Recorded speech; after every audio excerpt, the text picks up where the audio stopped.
Hi friends, मैं आपका financial दोस्त शांतनु राय आज आपका वेलकम करता हूं एक और फाइनेंशियल टॉपिक डिस्कस करने के लिए जो कि रिसेंटली बहुत ही फेमस है सैलरीड क्लास और बिजनेस क्लास के बीच में। आज इस टॉपिक का नाम है ओवरड्राफ्ट फैसिलिटी। ओवरड्राफ्ट आज हम जानेंगे कि ओवरड्राफ्ट फैसिलिटी क्या होता है, इसकी एलिजिबिलिटी क्राइटेरिया क्या होती है, ये किसे मिल सकता है, कितने तरह के ओवरड्राफ्ट फैसिलिटी होते हैं और ये कैसे फायदेमंद है या कैसे फायदेमंद नहीं है अगेंस्ट पर्सनल लोन्स के। तो आइए शुरू करते हैं और डिकोड करते हैं आज ओवरड्राफ्ट फैसिलिटी।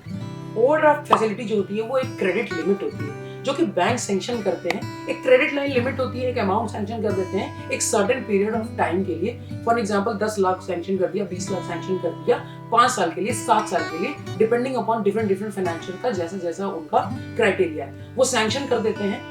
और ये दो तरह के होते हैं, एक सिक्योर्ड होता है, एक अनसिक्योर्ड होता है। सिक्योर्ड ओवरड्राफ्ट क्या होता है? जिसमें आप कोई कोलैटरल रखते हो या अपने प्रॉपर्टी के पेपर गिरवी रखते हो या अपने इन्वेंटरी स्टॉक्स गिरवी रखते हो, ठीक है। और एक अनसिक्योर्ड ओवरड्राफ्ट फैसिलिटी क्या होती है?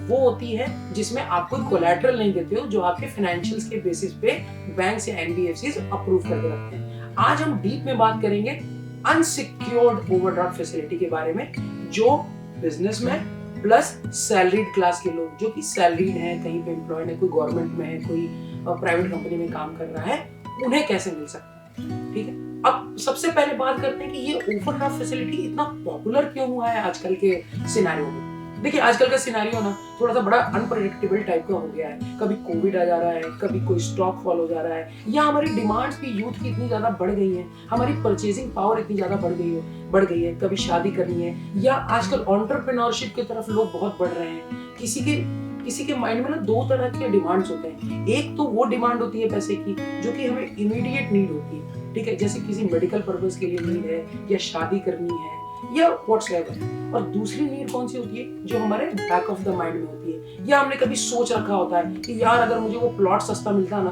तो मैं ले लेता, पर वो अर्जेंट और इमीडिएट नहीं है, लेकिन कहीं ना कहीं हमारे दिमाग के पीछे होती है। तो ओवरड्राफ्ट फैसिलिटी सबसे अच्छा टूल होता है उन डिमांड्स को पूरा करने में। पहले तो इमीडिएट डिमांड्स भी अच्छे से पूरा करता है और बैक ऑफ द माइंड के जो नीड्स होते हैं ना उनको भी बहुत अच्छे से पूरा करता है। कैसे? क्योंकि एक ये लिमिट है, जितना आप पैसा इसमें यूज करोगे उतना ही आप उसको इंटरेस्ट दोगे। सबसे बड़ी जो इसमें आप कह लीजिए इसकी खासियत है कि आप कितने बार भी फंड्स निकाल सकते हो ओडी अकाउंट से अपने, और कितने बार भी जमा कर सकते हो, उस पे आपको कोई चार्ज नहीं लगता है। ये सबसे इसका एक प्लस पॉइंट होता है। तीसरा जो सबसे बड़ा प्लस पॉइंट होता है, अगर आपने कोई अमाउंट निकाला है ओडी फैसिलिटी से, फॉर एग्जांपल समझ लीजिए कि आपको 5 लाख का कोई अमाउंट या 10 लाख का कोई अमाउंट सैंक्शन हो रखा है और आपको अभी फिलहाल में जरूरत नहीं है, लेकिन मान लीजिए आपको 1 महीने के बाद 2 लाख रुपए की जरूरत पड़ी, तो आपने 2 लाख रुपए विड्रॉ किए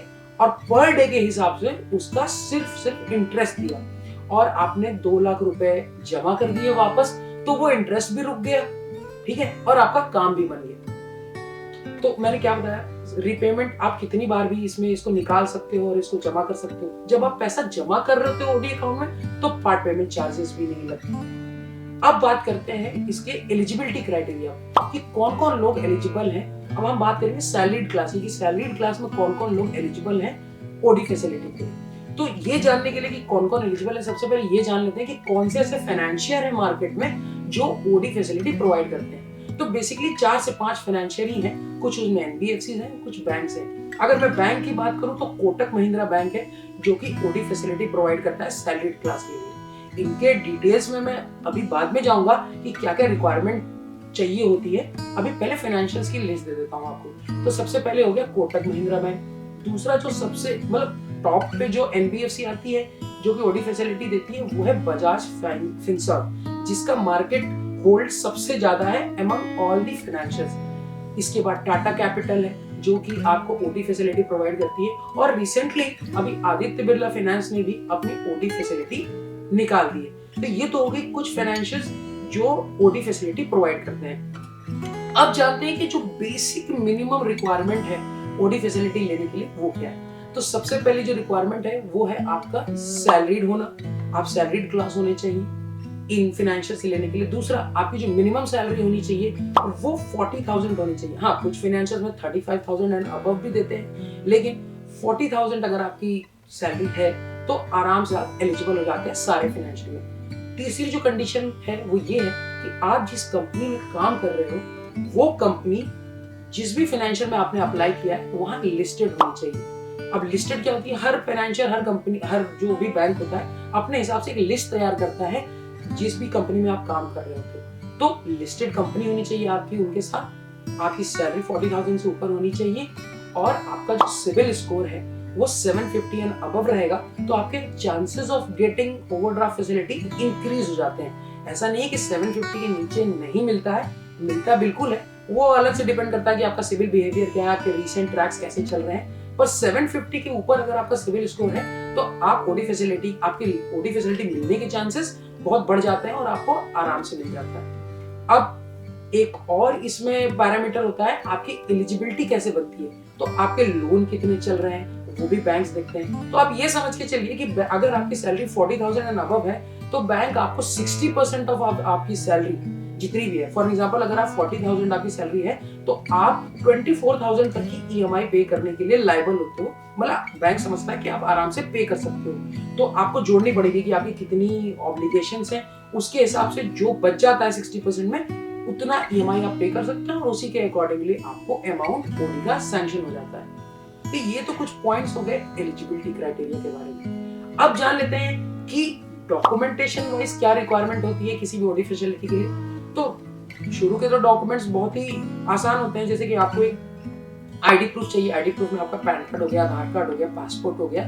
आईडी प्रूफ क्या होता है, जिसपे आपकी फोटो छपी हो और गवर्नमेंट ऑफ इंडिया से रिकॉग्नाइज्ड आईडी हो, उसकी आईडी प्रूफ हो गया। उसके बाद एड्रेस प्रूफ हो गया।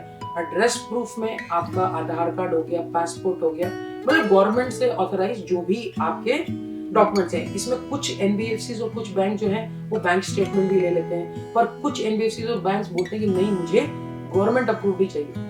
एड्रेस प्रूफ क्या होता है, जिसपे आपका एड्रेस आ रहा होता है प्रॉपर और गवर्नमेंट ऑफ इंडिया से रिकॉग्नाइज होता है। उसकी लिस्ट ऑफ डॉक्यूमेंट्स मैं शेयर कर दूंगा, उसको डीप नहीं जाते कि एड्रेस प्रूफ में क्या चाहिए, आईडी प्रूफ में चाहिए, क्योंकि वीडियो थोड़ा लंबा हो जाएगा, तो मैं डिस्क्रिप्शन में डाल दूंगा कि क्या क्या चाहिए। आईडी प्रूफ में क्या डॉक्यूमेंट्स चलते हैं, एड्रेस प्रूफ में क्या डॉक्यूमेंट चलते हैं। तीसरा जो सेट ऑफ डॉक्यूमेंट चाहिए होता है वो चाहिए होता है फाइनेंशियल डॉक्यूमेंट। अब फाइनेंशियल डॉक्यूमेंट की बात करते हैं तो फाइनेंशियल डॉक्यूमेंट वो डॉक्यूमेंट होते हैं जिससे बैंक आपकी रिपेमेंट कैपेसिटी को जज करता है कि आपकी इनकम कितनी आ रही है, वो इनकम कहीं वेरी तो नहीं हो रही है। तो उसके लिए 3 सैलरी स्लिप लगती हैं लेटेस्ट, 3 महीने के बैंक स्टेटमेंट लगते हैं और फॉर्म 16 हो तो बेहतर है। कुछ एनबीएफसी फॉर्म 16 मांगती हैं क्योंकि फॉर्म 16 आपके द्वारा दिए गए पूरे साल के इनकम को दिखाता है, अर्न किए हुए इनकम को दिखाता है और आपने कितना टैक्स फाइल किया है ये भी दिखाता है। तो फॉर्म 16 अगर रहेगा तो बहुत अच्छा है, फॉर्म 16 दे दीजिए। आपका ये सैलरी स्लिप्स हो गए और बैंकिंग हो गई, इससे आपकी इनकम निकल गई, सिविल आपका साइमल्टेनियसली बैंक निकाल लेगा। अब जानते हैं कि ये सेट ऑफ डॉक्यूमेंट हो गए। अब जानते हैं कि हम अप्लाई कैसे कर सकते हैं। तो अप्लाई हम 2-3 तरीके से कर सकते हैं। पहला तो आप मुझे भी कांटेक्ट कर सकते हो कमेंट सेक्शन में अगर आपको ओडी फैसिलिटी के लिए अप्लाई करना है। दूसरा, आप बैंक के डायरेक्ट वेबसाइट पे जा सकते हो, जैसे कि आप कोटक महिंद्रा बैंक के वेबसाइट पे जाके वहां अप्लाई कर सकते हो या नियर बाई ब्रांच में जाके आप विजिट कर सकते हो और अपने डॉक्यूमेंट सबमिट कर सकते हो। बजाज फिनसर्व पे या आप गूगल पे जाके बजाज फिनसर्व की आईडी टाइप करिए, वो पोर्टल खुलेगा और उस पर डायरेक्ट बात कीजिए। जो भी कम्युनिकेशन करना, बस एक चीज का ध्यान रखना, आप जो भी कम्युनिकेशन करना वो ऑफिशियल मेल आईडी से ही करना बैंक, ठीक है। आप उनसे सारी डील लेना और जो भी डॉक्यूमेंट देना वो अपने घर से या ऑफिस के एड्रेस से देना और साइन करके देना फॉर बैंक यूज ओनली। और फॉर जैसे कि अगर आप बजाज फिनसर्व में अप्लाई कर रहे हो तो उस पर लिख के देना only for use in Bajaj Finserv. इससे क्या होगा, आपके डॉक्यूमेंट्स भी प्रोटेक्टेड रहेंगे, क्योंकि आजकल ना बहुत ज्यादा डॉक्यूमेंट्स का मिसयूज भी हो रहा है। अब बात करते हैं कि ये ओडी फैसिलिटी कैसे अलग है दूसरे अनसिक्योर्ड लोन से। तो दूसरे अनसिक्योर्ड लोन में क्या हुआ, एक पर्सनल लोन हो गया और एक बिजनेस लोन हो गया। बिजनेस लोन बिजनेस वाले को मिलता है, पर्सनल लोन सैलरीड क्लास को मिलता है। अब ओडी फैसिलिटी ऐसे अच्छा है पर्सनल लोन प्रोडक्ट से कि आप समझिए आपने पर्सनल लोन लिया, अब आपको नीड उस फंड की, जैसे आपने 10 लाख रुपए ले लिए, तो अगर आपको अगले महीने ही पूरे 10 लाख की नीड नहीं है, उससे बैंक को कोई फर्क नहीं पड़ता। वो जो इंटरेस्ट लेगा वो 10 लाख के हिसाब से ही लेगा और आपकी एक ईएमआई बन जाएगी, भले ही आपको उस फंड को यूज करना है या नहीं करना है। पर ओडी फैसिलिटी में क्या होता है, जैसे कि आपने 10 लाख का सैंक्शन अमाउंट लिया, तो आप जितने दिन के लिए जितने पर लैक्स यूज करते हो उसके हिसाब से इंटरेस्ट लगता है। जो अभी इंटरेस्ट रेट चल रहा है ओडी फैसिलिटीज में वो अराउंड 14 to 14.5% के आसपास चल रहा है। जैसे कि बजाज फिनसर्व में वो 14 to 14.5% देता है। ये जो 0.5 और 1% का वेरिएंस है वो डिपेंड करता है कि आप लोन अमाउंट कितना ले रहे हो, आपका सिविल स्कोर क्या है और आपकी कंपनी कैटेगरी कौन सी है। इसी तरीके से टाटा कैपिटल है, वो भी इसी के अराउंड आपको रेट ऑफ इंटरेस्ट देता है। जो थोड़ा सा कम रेट ऑफ इंटरेस्ट मिलता है वो कोटक महिंद्रा बैंक में मिलता है, वो 13 से 13.5% पे देता है। हाँ, उसमें भी उनकी एलिजिबिलिटी क्राइटेरियाज रहती है। तो ये हो गई रेट ऑफ इंटरेस्ट की बात। तो अब जैसे कि आपने 5 लाख रुपए का आपने या 10 लाख रुपए का आपको ओडी फैसिलिटी मिल गई, ठीक है। अब आपने उस 1 लाख रुपए निकाल लिया उसमें से, ठीक है। तो अगर आप मान लीजिए हमने बजाज से लिया, तो 1 लाख रुपए अगर मैं एक दिन के लिए सिर्फ यूज करता हूँ तो उसमें जो चार्जेस लगेंगे वो 41 से 42 रुपीज लगेंगे पर डे के। तो फॉर एग्जांपल अगर मैंने 1 लाख रुपए 30 दिन के लिए इस्तेमाल किया तो मैंने 1200 रुपए का इंटरेस्ट पे किया 1 महीने का, और वो फंड जब मैं ओडी अकाउंट में जमा कर दिया तो अब मुझे इंटरेस्ट भी नहीं देना, ठीक है। तो ये सबसे बड़ा बेनिफिट है कि आप उतना ही इंटरेस्ट देते हो जिस फंड को आप इस्तेमाल करते हो। दूसरा जो सबसे बड़ा इसका बेनिफिट है कि आप कितने भी टाइम ओडी फैसिलिटी को यूज कर सकते हो। जैसे लिमिट सैंक्शन हो गई, आज 2 लाख निकाला डाल दिया, फिर 2 महीने के बाद 2 लाख निकाला फिर डाल दिया। तो ये जितने टेन्योर के लिए आपका सैंक्शन होता है उतनी बार आप मल्टीपल टाइम ट्रांजैक्शन करते हो और इसमें कोई फीस नहीं लगती, और जब आप पैसा जमा भी करते हो तब भी कोई चार्ज नहीं लगता। अब कई बार क्या होता है कि कुछ लोग इसमें ना बहुत ही हम मॉडिफाई कर सकते हैं ओडी फैसिलिटी में। होता क्या है कि जैसे मान लीजिए कि अभी आपने 10 लाख रुपए की ओडी फैसिलिटी ली और आपने 10 लाख रुपए पूरा का पूरा यूज कर दिया, पर आपकी फाइनेंशियल कंडीशन ऐसी नहीं है कि आप उसकी पूरी ईएमआई भर पाओ, क्योंकि जैसे ही ओडी पूरा यूटिलाइज होता है ईएमआई में कन्वर्ट हो जाता है, ठीक है। तो अगर आपको लगता है कि आपकी फाइनेंशियल कंडीशन ऐसी नहीं है कि आप अगले महीने से ही ईएमआई भर पाओ, तो कुछ फाइनेंशियल जैसे बजाज फिनसर्व हो गया, टाटा कैपिटल हो गया, ये भी आपको फैसिलिटी देते हैं कि आप 2 साल तक, ठीक है, मान लीजिए 7 इयर्स का टेन्योर आपने ओडी के लिए लिया है, तो 2 साल तक आप सिर्फ इंटरेस्ट भी अगर पे करते हो तो भी चलता है। तब तक आपकी फाइनेंशियल कंडीशन सही हो जाएगी और आप फिर उसके बाद ये लोन आपका ईएमआई आप आराम से दे सकते हो। तो ये कुछ फायदे हो गए ओडी फैसिलिटी के। अब ऐसा तो हो नहीं सकता कि कुछ फायदे हैं तो कुछ नुकसान ना हो, नुकसान तो है। अब नुकसान क्या है कि ओडी फैसिलिटी का रेट ऑफ इंटरेस्ट जो है वो दूसरे अनसिक्योर्ड लोन जैसे कि पर्सनल लोन और बिजनेस लोन, नहीं पर्सनल लोन ही, उससे थोड़ा सा ज्यादा होता है। जैसे कि पर्सनल लोन नॉर्मली जो रेंज करता है वो 10.5% से लेके 11.5%, अगर आपकी प्रोफाइल अच्छी है, लिस्टेड कंपनी है, तो आराम से मिलता है। लेकिन उसी के अगेंस्ट में ओडी फैसिलिटी आपको मिलता है 13.5% टू लेके 14.5% डिपेंडिंग अपॉन डिफरेंट फाइनेंशियल। तो रेट ऑफ इंटरेस्ट ज्यादा हो गया।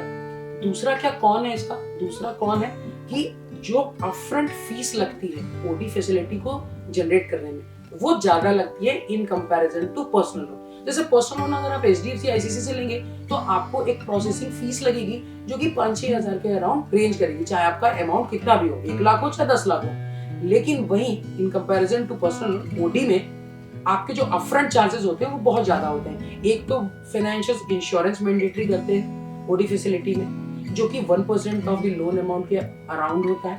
दूसरा एक प्रोसेसिंग फीस चार्ज करते हैं अपफ्रंट जो कि 0.75 to 1% होता है डिपेंडिंग अपॉन डिफरेंट फाइनेंशियल। जैसे बजाज फिनसर्व में आप 0.75% का प्रोसेसिंग फीस लगता है। जैसे कि आपने 10 लाख लिया तो 7500 का प्रोसेसिंग फीस लग गया, इंश्योरेंस लग गया, और एक एनुअल मेंटेनेंस चार्ज भी या फ्लेक्सी फीस, डिफरेंट टर्म्स है अपने डिफरेंट फाइनेंशियल्स के, वो एक चार्ज करते हैं ताकि आपका अकाउंट मेंटेन कर पाए।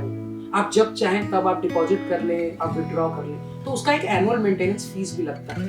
तो आप कुल मिला के चलेंगे, अगर आप इसको मैं आसान भाषा में इसको सम अप करूं तो आप समझ लीजिए कि around 2% of the loan amount का चार्ज जो है वो अपफ्रंट लग जाता है ओडी में, और वही पर्सनल लोन में ये जो अपफ्रंट चार्ज होता है वो बहुत कम होता है। तो ये कुछ बातें हो गई ओडी फैसिलिटी के बारे में। आई होप गाइज आज का आपको मेरा ये ओवरड्राफ्ट फैसिलिटी का टॉपिक अच्छा लगा हो, और अगर आप चाहते हैं कि आपको ओवरड्राफ्ट फैसिलिटी अवेल करनी है तो आप कमेंट बॉक्स में कमेंट करके अपना नंबर छोड़ सकते हैं, मुझसे बात कर सकते हैं, मेरी टीम आपको हेल्प करेगी।